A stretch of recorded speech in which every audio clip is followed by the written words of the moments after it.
All right, let's dive right in.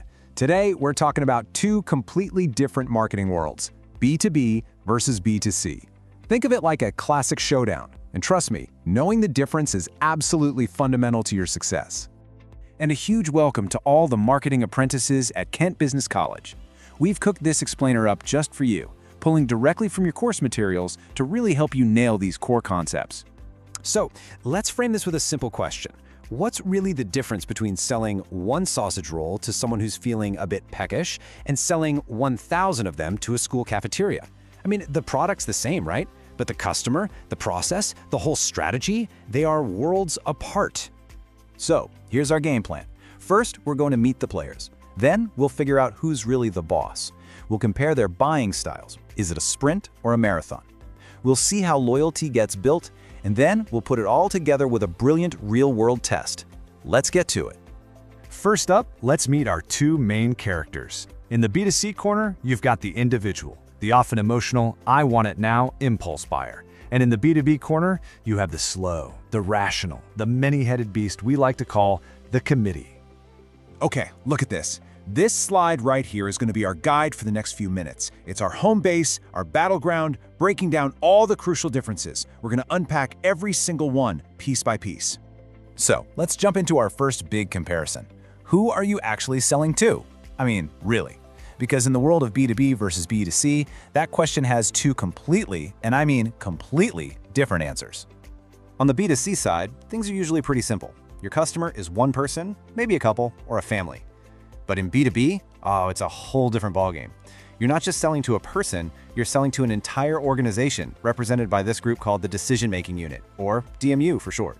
And this, my friends, is where it gets complicated. Because everyone in that B2B committee, that DMU, has their own agenda. The person who's actually going to use your product, they just want it to be easy. Their manager, they need to see results, yesterday. The finance director is just staring at one thing, the ROI. And then you've got procurement, buried in the fine print of the contract. As a marketer, you somehow have to speak to all of them at once. Good luck.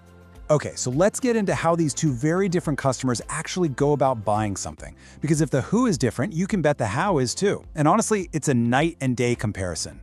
The B2C decision is a lightning-fast sprint. It's often driven by emotion, impulse, or just an immediate need. You see it, you want it, you buy it. Boom! The whole journey can be over in the time it takes to walk past a shop window. The B2B decision, on the other hand, whoa, that is a grueling marathon. The stakes are higher, the costs are way bigger, and the risks are so much greater. So the process is formal, it's rational, and it involves deep research, comparing vendors, negotiating contracts, and getting multiple layers of approval.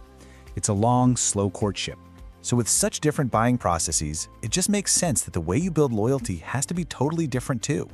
You just can't treat a marathon runner and a sprinter the same way and expect to win. For B2C customers, loyalty is often pretty transactional. Think about your Boots Advantage card. It's a system designed to reward you for coming back again and again. But for B2B, loyalty is so much deeper. It's built on genuine trust, on personal relationships, and on proving over time that you're a reliable partner, not just a one-off supplier.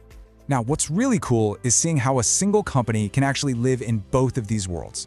So, to make all this theory feel real, let's put it to the test with a brand we all know and probably love, Greg's. This quote from your course material absolutely nails the B2C scenario. It's a classic impulse buy. You're hungry, you see that familiar blue and yellow sign, you know it's going to be tasty and cheap. Decision made. Simple, quick, emotional. But what happens when we flip the script? What if Greg's customer isn't one hungry person on the high street, but an entire school? Well, suddenly, they're playing in the B2B world, and the game completely changes. You see, the school's procurement officer isn't thinking about a quick snack. They're pulling out a clipboard and running a formal checklist.